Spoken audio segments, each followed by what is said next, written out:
So the Secret Garden, we opened in August of 2020, and since opening, we've been fully booked for at least 2 years in advance. So our bookings have been phenomenal all the way through. So to try and get in is very difficult for most people at the moment. So if you're interested in exactly how Derry did that and the catalyst behind the success of his inspirational story, then keep listening. Welcome to episode 57. Glamping and unique holiday rentals are surging in popularity with the growing desire of customers to book holidays that deliver an experience. They are also the new business of choice for those wanting to improve their work-life balance.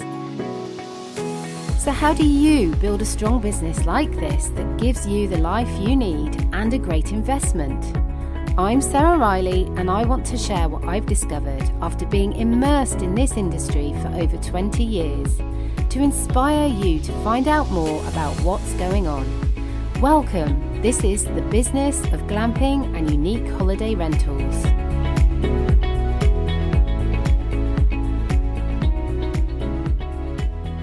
Thank you so much for joining me, Derry. It's brilliant to have you on. But I wanted to get you on because I've seen you on various things on the television, which is impressive in itself.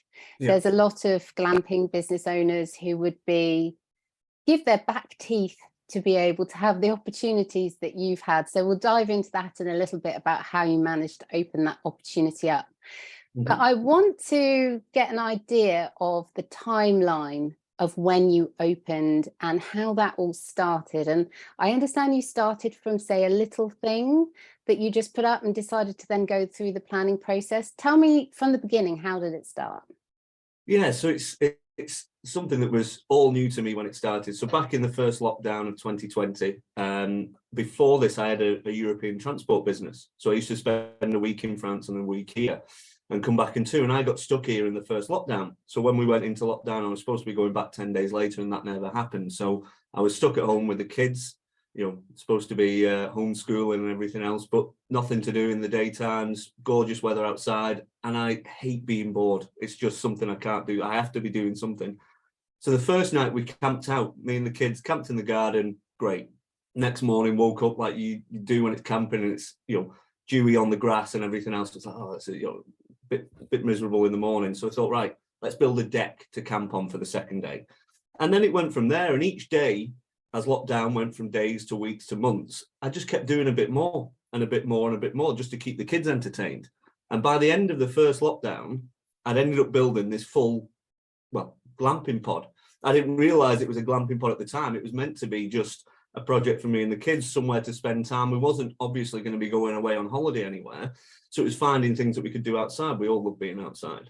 So I built this first pod, and then I'd been updating my own social media. Back then in 2020, social media to me at the time was saying happy birthday to somebody or putting some pictures of the kids on. And I was putting it on my Facebook, and every day people were commenting about what I was doing. And a friend of a friend of a friend worked at Unilad and had seen what I was doing and said, can we do a story on you? So when everybody was building home bars and things like that, Unilad did a story on what a dad had built in lockdown. That was the story of it. So they did that the first day. The second day, they're owned by Lad Bible. Lad Bible took the story and put it on Lad Bible. And from there, it just blew up. That one post had something stupid like 15, 20 million views. It was crazy. And then I had people contacting me saying, can we come and stay? Which was, crazy at the time. I was like, it's in my garden, basically.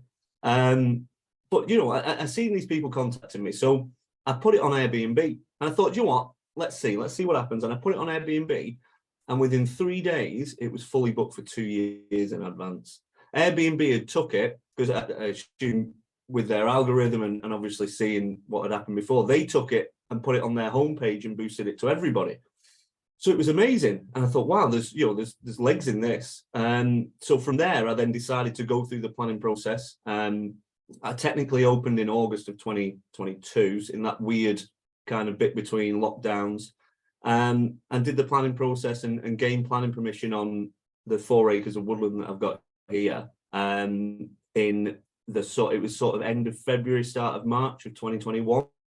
And that's when I then started building the Secret Garden Glamping. So it all started from that one pod with the kids.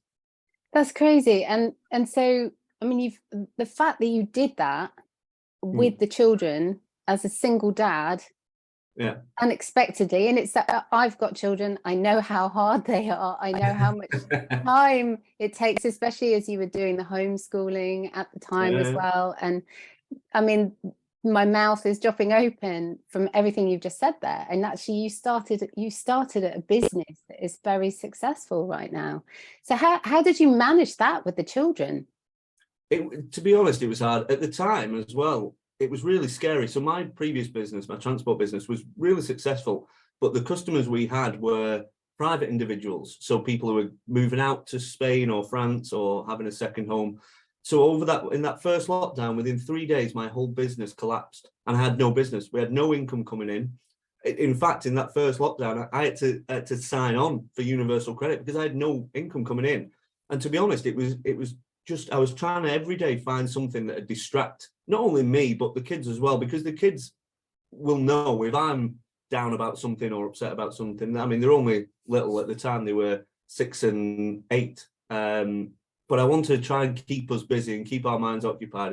And it's always a juggling act, but with my two, especially my son and my daughter, both love being outside. It's the reason I bought this property. Is the property was horrible. But it came with 4 acres of woodland because I wanted to spend more time outside with the kids and finding things to do, literally exploring the woodland. And it is a lot, I'd spend from 6 in the morning till 10 at night building stuff out there and sorting the kids out and doing the homeschool and everything. And it is a lot. And it's been a lot for the first 12 months, especially. It was literally just me doing everything. I did all the building, all the social media, all the emails, all the bookings, everything. And I barely slept is the top and bottom, but it was all to get to a point where we're at now, where we can take people on and expand the business more, and it becomes a lot easier, although it comes with different stresses there. So there was a huge amount of stress that was felt across the whole industry, in the glamping industry, because of that time. Very similar to you, lots of other businesses just were halted, and people like yourself were thinking, is this it? Is my business gone now? A lot of people, probably sat down and maybe got a bit depressed, maybe just thought, I'll wait and see what happens. But you were very, very motivated and active to do something about it. I mean, where does that come from? Is that something that runs in your family, or is that just something that's in you? Yeah, no, to be fair, it is. It comes from my dad. So my dad started his own business. He actually started his business with £25, and he dug my grandma's back garden up to get clay, and he got some motors from a junkyard to build a gnome. So any Christmas grottos you've seen in the UK, at shopping centres and things like that, any you've ever seen with my dad's, he started it and came up with it all. And he did sets for TV shows and movies and rides for Disney, but he built it all up from a little garage in Goulburn, sort of 10 minutes from here, with £25 because he had the motivation to do something more. And that's always been run through me and my brother. We're both in the same. We've always wanted to do something. We're not we're for sitting around, kind of on our hands. If something happens, you have to kind of roll with it and try and be creative and come up with different ways of doing things. And that's exactly what I've done here. And it is, it's scary and exciting in equal measure. So whenever I'm doing anything, I'm always passionate about it and I love doing it. But then you do have that fear factor of, is this going to work? Is it going to do well? Even now, even at the size that we're at now, it's still there. But I love that kind of balance of the two. Because there is a lot of investment at the beginnings. It's one of the mistakes people make when they're thinking about setting up a glamping business. They think, oh, that should be cheap. I should be able to set that up quite easily. Bit of canvas, a little bit of this, a little bit of that. And that's not the case. It's cheaper than bricks and mortar for sure, but it still needs investment. And that must have been quite scary at a time where your business had stopped and all income had stopped. How did you get yourself over that kind of confidence thing of, yes, this is where I should be spending my money right now? To be honest, it's always been hard, even at the start. So when we did the first one, and it sold out for 2 years in advance on Airbnb. That was amazing. But as with Airbnb, although we had 2 years worth of bookings, we had zero income from it, because obviously you only get paid out 24 hours after they arrive. So it was great, but I couldn't do anything with that. I had to try and figure out a way to capitalize on the publicity that we'd had, but have zero capital to go forward to build anything. And this is what ties in with now my social media marketing and the way I promote the business, is because I had to, the second one, which was called The Lodge, I had to launch that, even though I hadn't built it, and even though I had nothing to launch with, I had to launch it to be able to take pre-bookings, build up a booking system, take pre-bookings so I could take some deposits in to be able to actually build the product that I was going to then sell. So kind of like crowdfunding, basically. And it was trying to work out whether I could get to the finish line in the first place, and see how to be able to do it. Because as with everything, your banks and lending and everything else, nobody wants to help you. At the start, if you've got nothing to go with, nobody, and it absolutely grates on me all the time. It grates on me now even more, because now we're doing great and it's been a success. Everybody wants to jump on board. Everybody wants to help you out. But where are they when it's at the start? It's not there. And it's hard to prioritize where to go, but I had to try and work out which was going to be the best kind of direction. That was a lot harder when we actually got the full planning permission and went into the woodland, because that was literally starting again. That was everything from infrastructure, power, water, waste, septic tanks, footpaths, lighting, everything, where the first ones were relatively easy because they were near the house. All the water, waste, that sort of stuff was all relatively cheap to do because it was all tied into the house, so that wasn't too bad. But as we expanded, it was trying to work out which was the best direction to go. I think what you're talking about there, about the crowdfunding style launch that you did, I mean, this is something that so many other people really struggle with. I need to do this, I can't do that till I get some funding. How am I going to get my funding? No one's going to support me. There's no bank out there that will invest in something that doesn't have either assets or something that they can, put their loan against. And one of the recent stories that's come out about crowdfunding is a company in America where they crowdfunded their glamping experience, which was happening in a desert. Got a huge amount of support for it, drummed up all this support, got huge amounts of funding, and were successful in achieving what they needed to be able to set up and launch within the first 20 minutes, 15 minutes of actually announcing their crowdfunding, plan. So it was brilliant. But they hadn't gone down the permissions route first.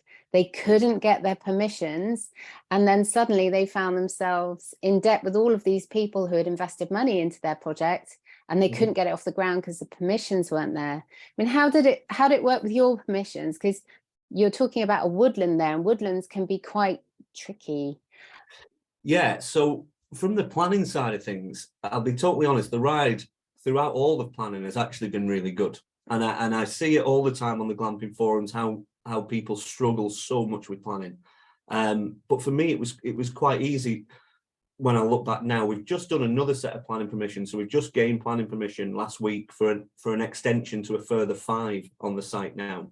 But like you say, the piece of land I had was agricultural greenbelt, woodland. Usually it's a no-go.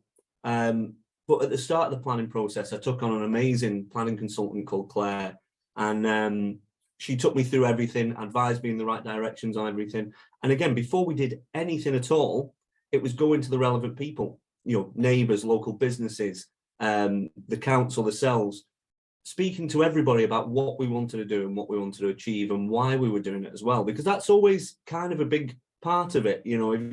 When I came to this, it wasn't about making money. It never was. The whole thing was me being able to spend time outside with the kids. That was the top and bottom. I mean, now it's got to the point where it's a great business and we're doing really well, but that was never the intention in the first place.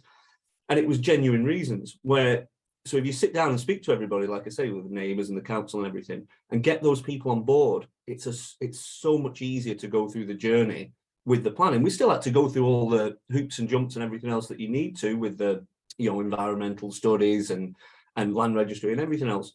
But getting them on board and getting on the right side of people at the start to let them know why we were doing it and what we were doing really helped, I think. And the council have been on board with us at the start. When they came down, they assumed, I guess, like most people would, with when you say a glamping site, you think a field with a load of pods on, basically.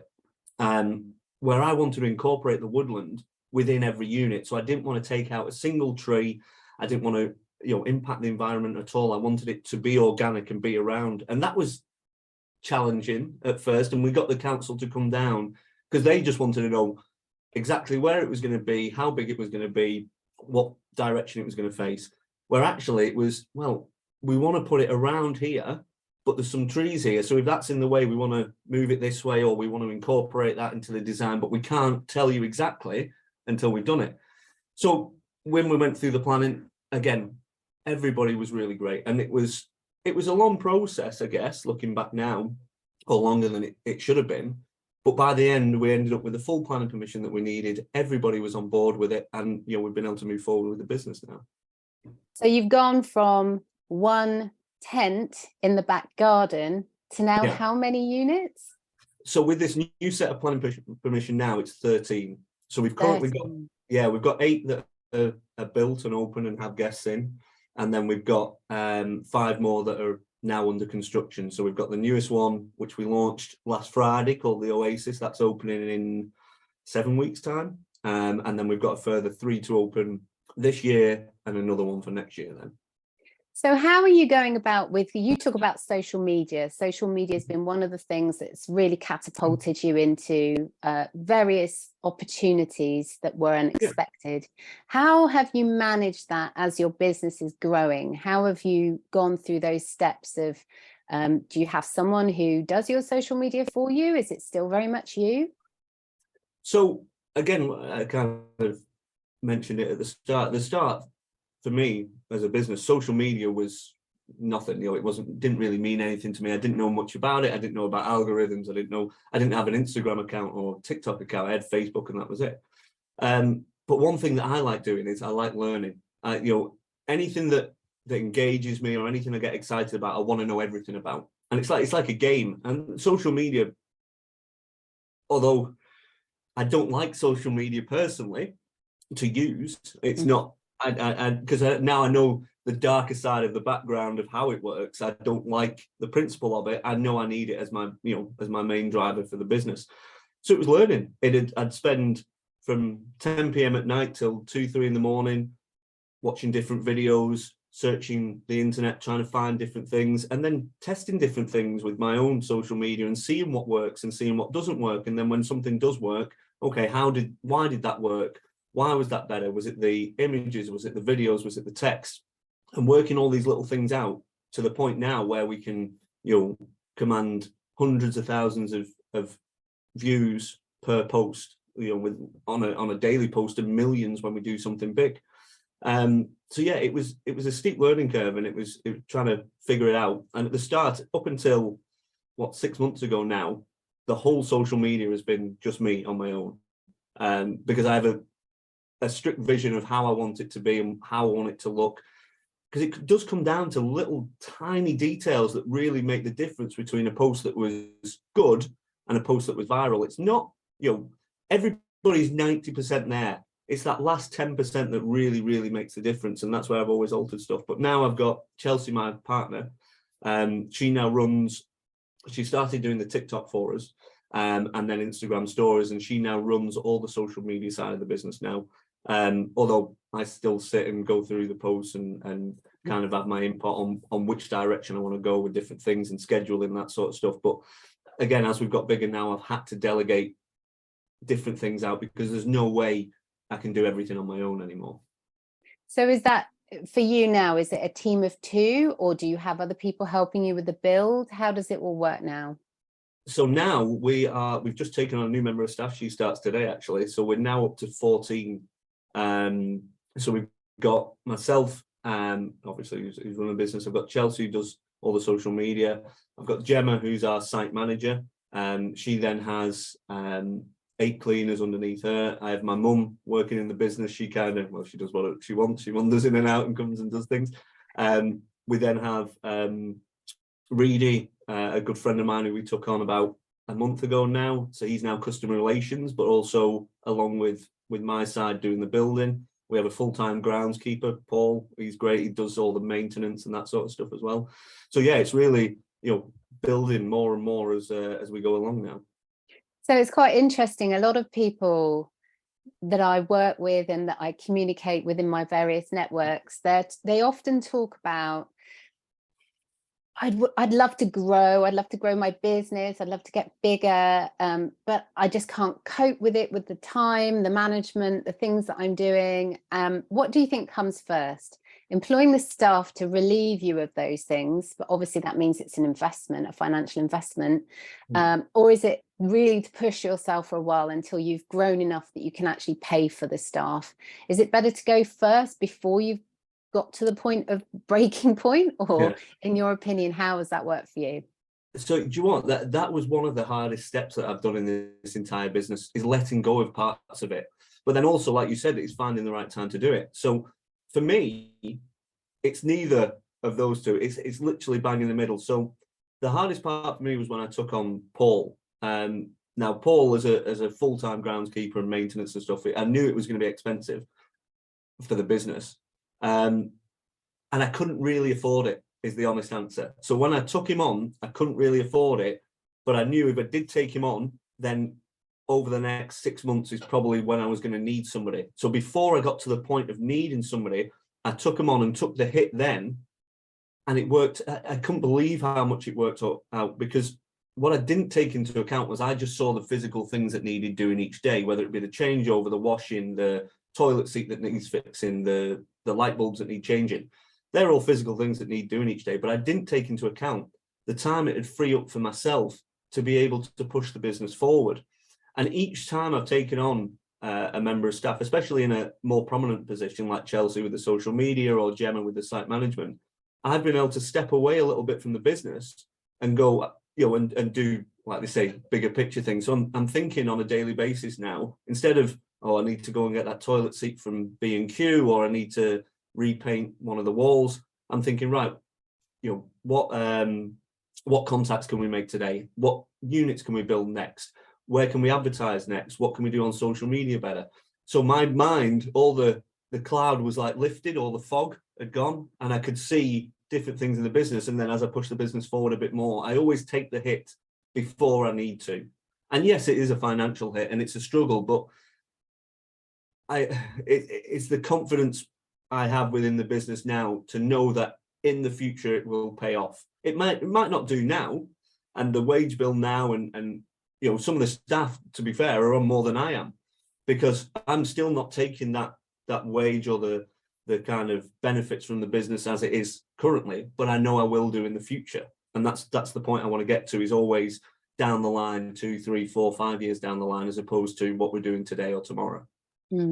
That's the whole thing of freeing up the captain to be the proper captain of the ship and to know which direction you're going in, where are you steering towards, and also where the money is, because you got to be thinking of the money, haven't you? You've got to be generating the money, and that's ultimately your decision. How am I going to get this business generating more revenue? That's the thing. So I kind of seen it quite early on that a lot of pitfalls, especially within glamping, is people get stuck within the businesses. I could have quite easily been stuck doing changeovers every single day and fixing bits on the site, and it'd take up my whole day easily without trying, let alone trying to do social media, trying to do marketing, doing different TV shows, or promoting the business in different directions, whatever it might be. I could see that really early on, and now that I've stepped away, and the more, as I said, the more I step away, you do focus on what you should be doing within the business, and that's what then makes us drive it further forward. Do you think that your background is doing your business before has really helped you hit the ground running with this business? Yeah, massively. To be fair, I mean, within any business, they all run typically the same. You've got a product and you need to sell it, or you just service that you want to offer to people, and so they all run very similar. So I've been within businesses again from being young. I seen what my dad used to do, so I've been around and been running businesses for a long time. So that certainly helps. But then, as with every business, it has totally different challenges. So when I was doing transport, you might have broken down trucks, or you might need to MOT vehicles, whatever it might be. And here it's customers that need extra attention, or you need to change a layout or something like that. So there's always going to be differences, but the key kind of components of it, of making money and making sure that whatever you're doing is profitable, is always the same. So in your time doing this, have you found that your ideal audience, or the person that's most likely to book one of your stays, is a particular person? So are they a particular age? They have particular likes or dislikes? Is that something that you've found, that your audience is, in a particular segment? So it is hard, because obviously as a marketing, kind of project, you should be looking for your ideal target guests. You don't want to mix different groups of guests. They don't get on well and you end up appealing to nobody. But we have what I say is two different sides to the business. So we have the glamping business itself, which is driven by the social media side of the business. So the social media side of the business now, we've got over 500,000 followers. There's no way on God's green earth, if I was here for the next 100 years, I'd be able to accommodate all them people. Yeah. So a lot of the following are actually just following us because they like seeing what we're doing, whether it be the new units that we're making, or stuff we're doing down here on site, whatever it is. A big part of the following is now social media content creation, because that's what they want to see on a daily basis. So our following is one side of it, which is 97% female between the ages of 22 and 45. That's our core group of followers. Where what we're actually running over to as far as guests, it's a wide range. We have a lot of people coming for birthdays, anniversaries, stuff like that. We have a lot of groups of women who come to get away from the kids, from their husbands, to have a relaxation, get away and spend some time in nature. And then we do have the younger families as well. So it's couples with younger kids, between the ages of 0 and 6, that sort of age range. So it is a mixture of different people that come, although our following is totally different to what people actually come and stay. And how do you think if you were to give yourself one kind of perfect success story, how have you been most successful at attracting guests? Is it through your social media? Is it through a particular booking platform you've used? Is it through your TV appearances? What's the thing that really kick-started it and started the momentum? Yeah, the absolute number one is social media by a country mile. That's where 99% of our audience has come from. Although from that we've done other things like different TV shows and stuff like that. It has all been from the social media following, and building that up has been my main focus at the start, as well as going forward now as we're growing. The social media audience grows, and as that grows, more people see us. So I thought, again, when we started the business, I thought, looking back now, but building one unit and getting bookings for that was relatively easy at the time when I look back now. But doing it to get 8 units fully booked, or 13 units fully booked, or 20 units as we go forward fully booked, we have to keep growing the audience to make sure that we can fill that space. But social media has been by a country mile the biggest driver that we've had, and absolutely the main thing that we'll focus on going forward. And the two, from what you said earlier, the two platforms that you're using the most are TikTok and Instagram stories. Is that right? So now our biggest driver is still Facebook. So we've got 300,000 followers on Facebook. About 50% of the bookings come through Facebook. Our second biggest driver now is TikTok. So it used to be Instagram. Facebook was the biggest, then it was Instagram, and then TikTok was just kind of coming up, where TikTok has actually taken over as the second biggest driver, not only of followers. We're about 120,000 on TikTok, something like that. But that also correlates to bookings, because it is our second biggest booking platform driver as such, just behind Facebook. Then we've got Instagram, then we have other smaller streams when it's TV shows or newspaper articles or awards or whatever else it might be. So in my time in the industry, I've come across all kinds of business owners, from resorts to smaller hobbyists to people just doing it to raise a little bit of an extra income, to people like you that have got big view of where you want to go and how big you want to grow. And often I say to them, how do you measure your success? How do you figure out what's working for you and what's not? And often they say, well, I don't know. I just get a sense of, I just get a feeling. But you're very clearly talking about, oh, we get most of our bookings from this platform and that platform. So you've clearly got your measurements in place. Is that something that you set up? Are you very much into that kind of thing, or have you had someone help you do that? No, so again, as with everything, everything's done through here today or these days. Companies like Facebook, Instagram, TikTok, they're all monetizing now. Facebook did it first, then Instagram, then TikTok. So they're giving you the tools to find out all these details, to find absolute minute information about every single guest that either wants to book or has booked or is following you or likes the stuff that you're doing. And they want to give you the tools to do it, because at the end of the day, if they give you enough information and say, we're the best, they want you to spend money with them. That's the top and bottom. Facebook, Instagram, and TikTok are all businesses.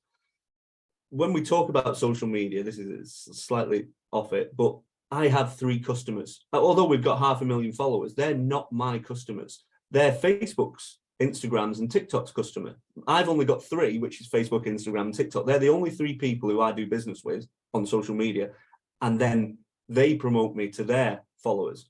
So yeah, with social media, they give me the tools now to be able to see all these little details, and we can tie it into the website and see where the traffic's coming from and see where the bookings are coming from. So you can really know where to focus now. Because if I didn't, I would assume, if I didn't look at any of the analytics that we have in the background now, I would assume Facebook's the biggest because it's got the biggest number, and Instagram's the second biggest because we've been on there the longest. But I wouldn't know something like TikTok, for example, was driving so much further past Instagram without having the analytics in the background. So many times I say, get your analytics in place, and I have people roll their eyes at me, but you're just confirming it's just incredibly important. You get so much amazing data from that, and it's completely free once it's set up. It just is ticking along in the background, doing all the work for you. It's fantastic. So do you do many social media ads, or is it more organic things that you do? Yeah, so the whole following through social media has been 100% organic. I've never done any Facebook ads, Instagram ads. Having said that, I say none. I think my total marketing budget on social media is about £130 over the past 2 years. And what I've done is I put on like £5 at a time to test, on an A to B test across 7 different adverts to see what Facebook thinks is good. Because at the end of the day, as I said just a minute ago, Facebook is my customer. All I'm trying to do is impress Facebook, and Facebook will show it to their customers. And the more I impress Facebook, the more customers they'll show it to. So if I know on an ad set that Facebook thinks ad number 3 is really good, then I know that's the content or the type of content or the type of wording or the hashtags or whatever it might be that I need to use in my organic post to make Facebook see it better. Is the top and bottom. So I use it as like a little testing platform. That's exactly what I used to do with TikTok. So when TikTok first came on board, we'd use TikTok as that sort of ad testing area. So we could see stuff that worked on TikTok, and we'd take that and put it on Facebook and Instagram, which should also do well. So it's all about testing different things. And that's what I do use ads for, as a general kind of thing, not for marketing itself. And do you think that you're getting much organic traction now? Because there's been a lot of ups and downs with how much platforms like Facebook will actually show you without you having to pay for it to your own audience. Is that something that's concerning you at the moment, or is it okay? No, you're absolutely correct. It's dialed it down massively now. Facebook, again, because they were the first one to come along and do it, they are now about advertising. So it's really, really hard to get to the point we're at now organically. And it may be near impossible to do unless you have something outstandingly different to anything else that's ever been done. then it's really hard to get there. So we were really lucky to get to this point before that happened, 2-3 years ago, when it was still able to do it. That's why I like TikTok as a platform now, because TikTok is very similar to what Facebook was, pre the ads push. Because TikTok is all about discovery at the minute. So they're trying to build their algorithms and find what people like so they can monetize it down the road. And they're already starting to monetize it more and more, but it's still in the background. So you can still get massive organic reach on TikTok, where you can't really get that anymore on Facebook. Although, because we've got such a big following on Facebook, 300,000, our general day-to-day posts still get in excess of 100,000, reactions per post. So because we're so big, we still, although it's still only a smaller percentage, it still works out for us. But then on a smaller scale, it'd be really hard to push on Facebook and Instagram without having that big reach in the first place. I have the privileged opportunity of analysing a lot of people's ability to book, where their bookings are coming from, stuff like that. So I do a lot of projects where I'll look at the data behind the scenes. Yeah. So I kind of get to see the trends across the board. So multiple businesses in multiple countries.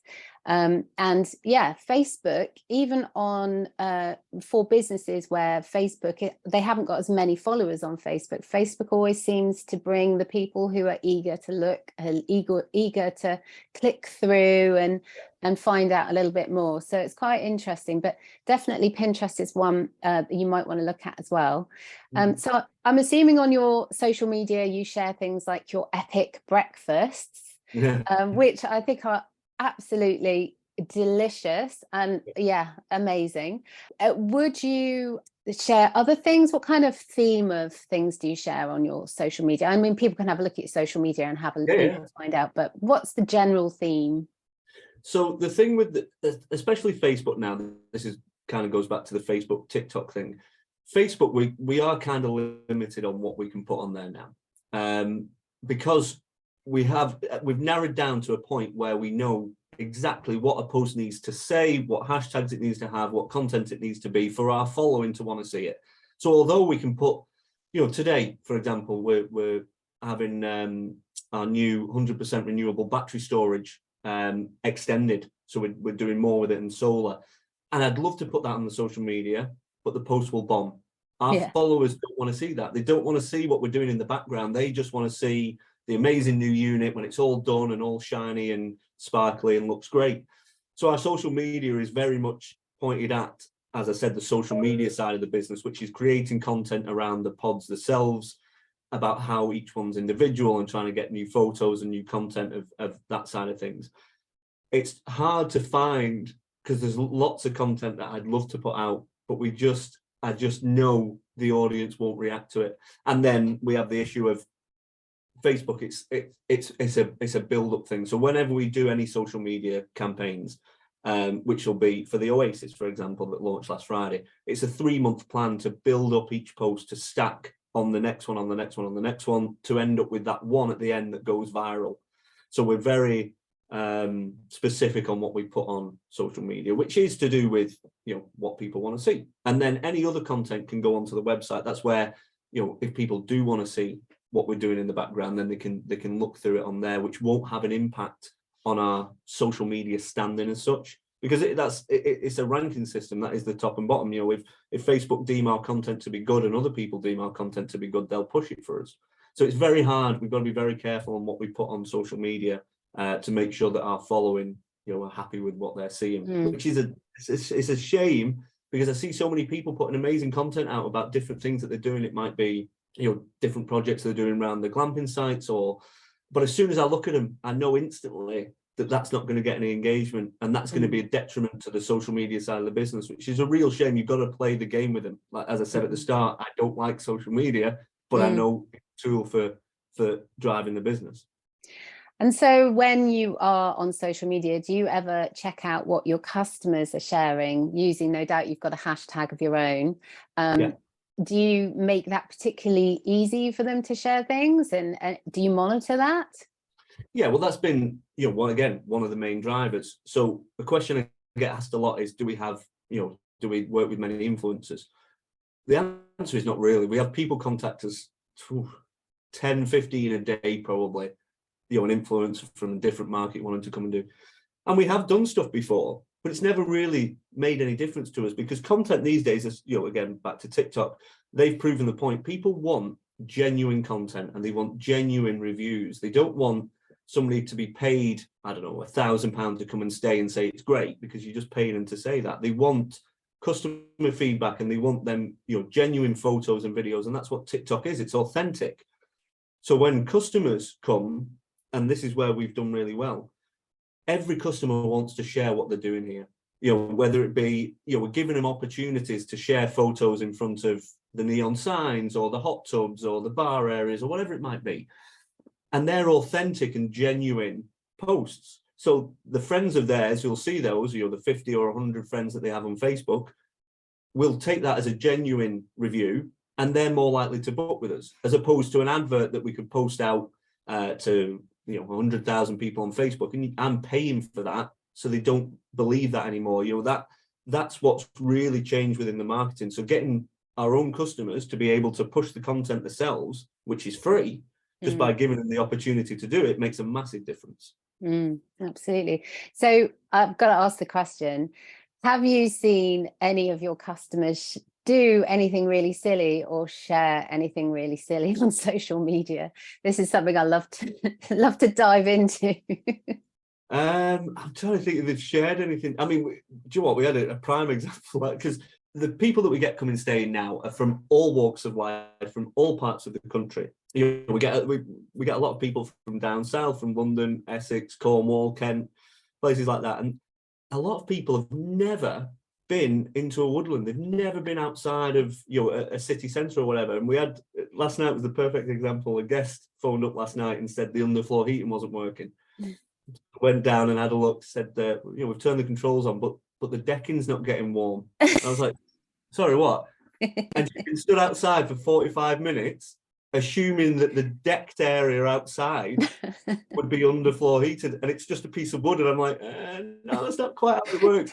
And then they couldn't get a fire going. They'd used some kindling as tried to use it as a lighter, I think, to try and light a piece of wood with a lighter. And it was just like they'd never been into an outdoor environment. And to me, it's baffling, because as a child we used to play in the woods and things like that. But yeah, people, we get people coming from all sorts of walks of life and who've never spent any time in nature. But again, at the end of the experience, they go away loving it, and they've learned something. Every day's a school day, and that's how it kind of ends up being. And the way I like to think about it is, if you encourage people to do these things, they grow to love nature, and if they grow to love nature, they'll do more to protect nature as we go forward. And that's what it's all about, isn't it? Doing things which are a little less impactful in the environment, and maybe educates a few people on why it's so important to protect our world and our earth. I love that story. That's fantastic. So what do you think it is specifically about what you offer that people like, your guests like? So the main thing that they like, again, this came from COVID, and I'll be honest, that was really lucky at the time. So when I did the unit, it's totally enclosed. So a lot of units that you'll find across the country are either in a row across a field, or they're very close to each other and they're overlooked by other sites.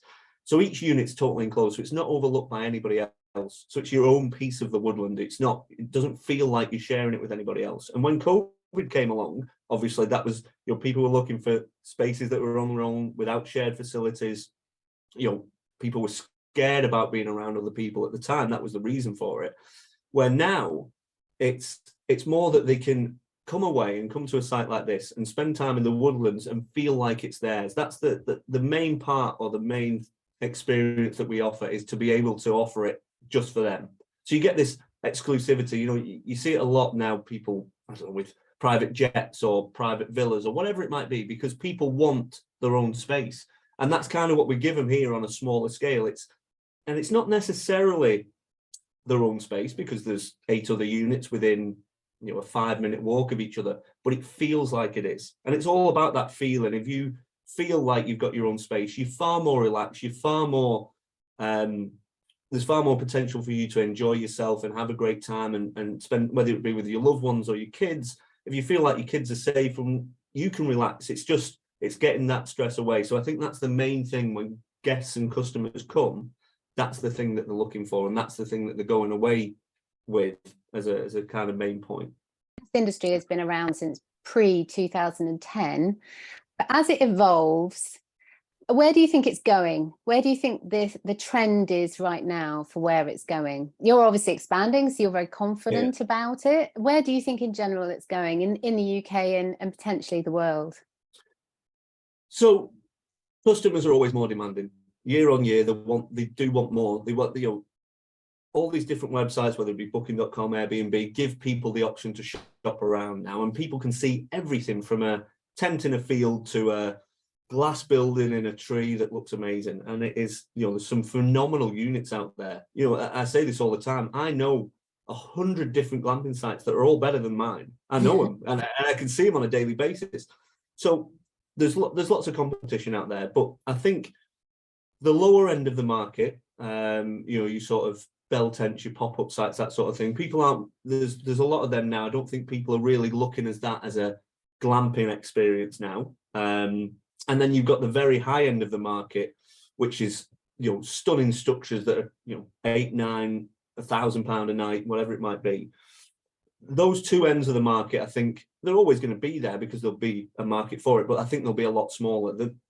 Now people want to be able to have an experience wherever it be and have certain things. They want to be able to relax like they're at home. They want, heating, lighting, internet if you're taking the kids, things like that. So they want to be able to relax, but they do want to reconnect with nature. So the more, again, I say authentic, the more the area can enhance what you're doing there. So in my case, it's a woodland. It might be a coastal view, it might be lakes, it might be mountains, whatever it might be. Being able to get people outdoors, out of the unit. So one thing I noticed when I was doing mine, and this is again back to when we was talking about stepping back from the business, I assumed each unit I did was getting bigger and kind of better as a unit. But actually, when I looked at what I was doing organically, the units weren't getting any bigger, and they weren't having any more than a bed, a bathroom, a sofa, a TV. That was basic kind of things. I was never really changing the interiors. What I was doing was extending the outdoor space and giving people more and more reason to spend time outside of the unit, not inside. Because if you sat inside, you may as well be sat on your sofa at home. Yeah. There's no difference. And what we try and do is try and make people spend and give them reasons to spend as much time outside as possible, because that's where they're going to create the memories. They're not going to create a memory sat on a pull-out sofa bed in a small pod in the woodland. They're not, but they are going to do if they're going to be outside playing a game of cards around a fire pit, for example. So the outside areas are by far and away the most important part of a glamping site now. Not the units, although if you go to the glamping show, everybody will tell you their unit's the best unit and that's the unit you need. Units, to be honest, are secondary to what you're creating outside of that space. Because why compete with the Hilton on a stunning suite that they've got when you've got all this outdoor space that they don't have?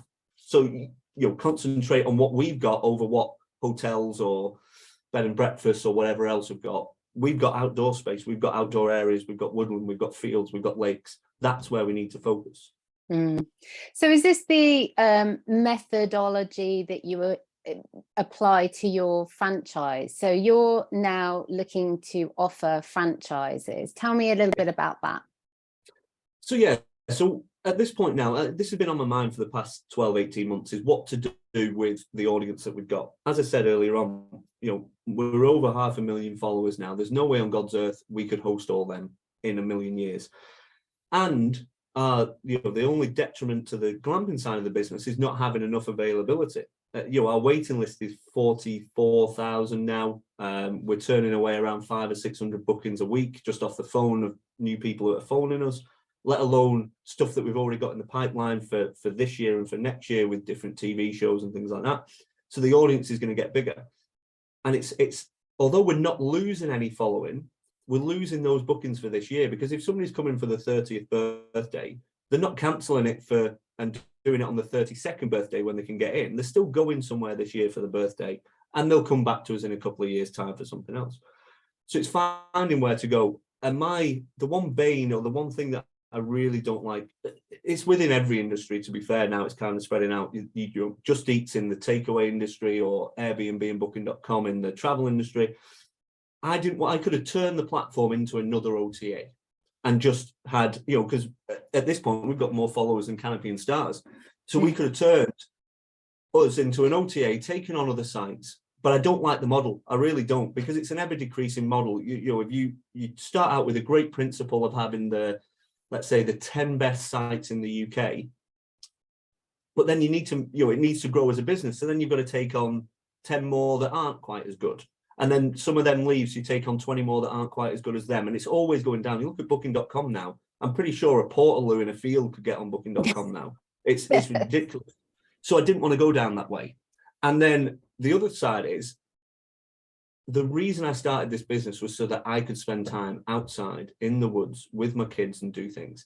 So if I went now and I could get financing for it and open 5 or 6 more sites across the country, I'd have to be traveling the country again, and I'd have to go to these places and sort them all out. And then it then takes it away from what I was doing in the first place, which again, I didn't want to do. So with the franchise model, we can have other amazing entrepreneurs, amazing, glamping site owners who want to get on board and who want to run a business that we can help with.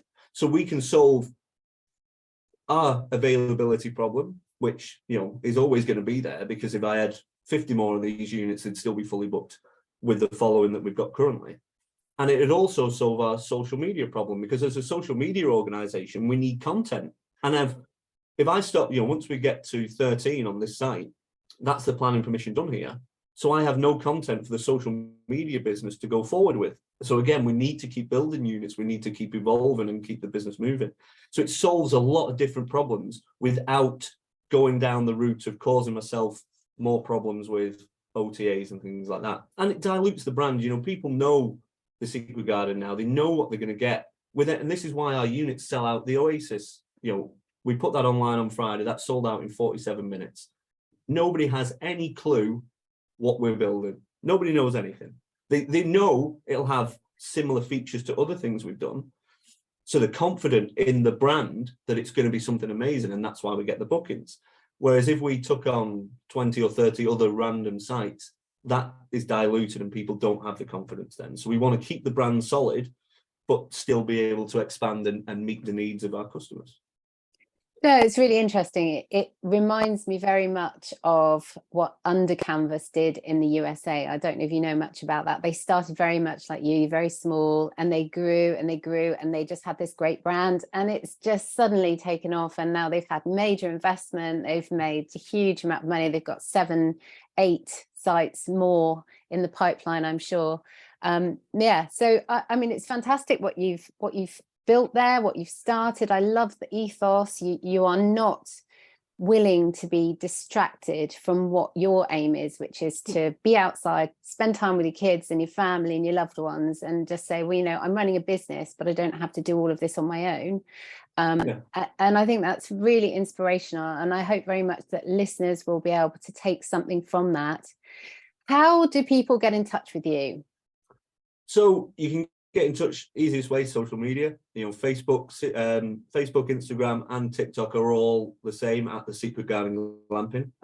You can email me directly on info@thesecretgardenglamping.uk, or just give me a bell. My number's on the websites, on the emails, things like that. So I'm always open to talking to everybody. I have lots of different, I know probably 6,000 or 7,000 of our followers are glamping site owners from different parts of the country and different parts of the world. And the odd one or two will message me and ask me questions. And I'm sure there's lots of people out there who want to message, but maybe feel a bit cheeky about it, or maybe people don't want to talk about it, or whatever it might be. But I'm like an open book. I'll tell everybody, because the community as a whole is an amazing community within glamping. And I love being part of it. I love helping out with it. And anything I can do, because I've made so many mistakes over the past, 2.5 years, and cost myself literally hundreds of thousands of pounds in mistakes that I've made along my journey of learning. But if you don't have to make them, I'm happy to let them know how to not do that and how to avoid doing that. So yeah, if anybody ever wants to have a chat, just give me a bell. Oh, it's been really inspirational chatting to you, and I hope very much that your new expansion plans go really, really well.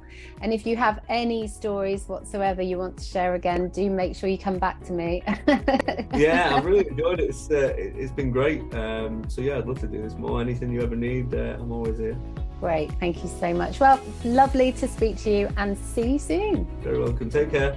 What an absolute star he was. Well, I'm sure you will join me in wanting to thank Derry for his time on the podcast, sharing his expertise and his experience, and basically getting you all fired up and inspired to move forward. So you can do that just by dropping a review into the platform that you are listening to this podcast on. We'd both really appreciate it. And if you want to go and check out the show notes, you can do that by going to inspiredcamping.com/057, as this is episode 57. We do that for all of our episodes. Or you can check out all of the podcasts and all of the platforms that they're on over on inspiredcourses.com. That's where I have all of my masterclasses and lots of lovely support there, where you can get all the answers to all the questions that you've got. Derry's even agreed very kindly to come into my club and to give some extra details, some juicy details about exactly the steps he took to get the success he's had. So, without further ado, make sure you subscribe to this podcast so that you don't miss out on future episodes to really get your inspiration bubbling. Take care, see you soon.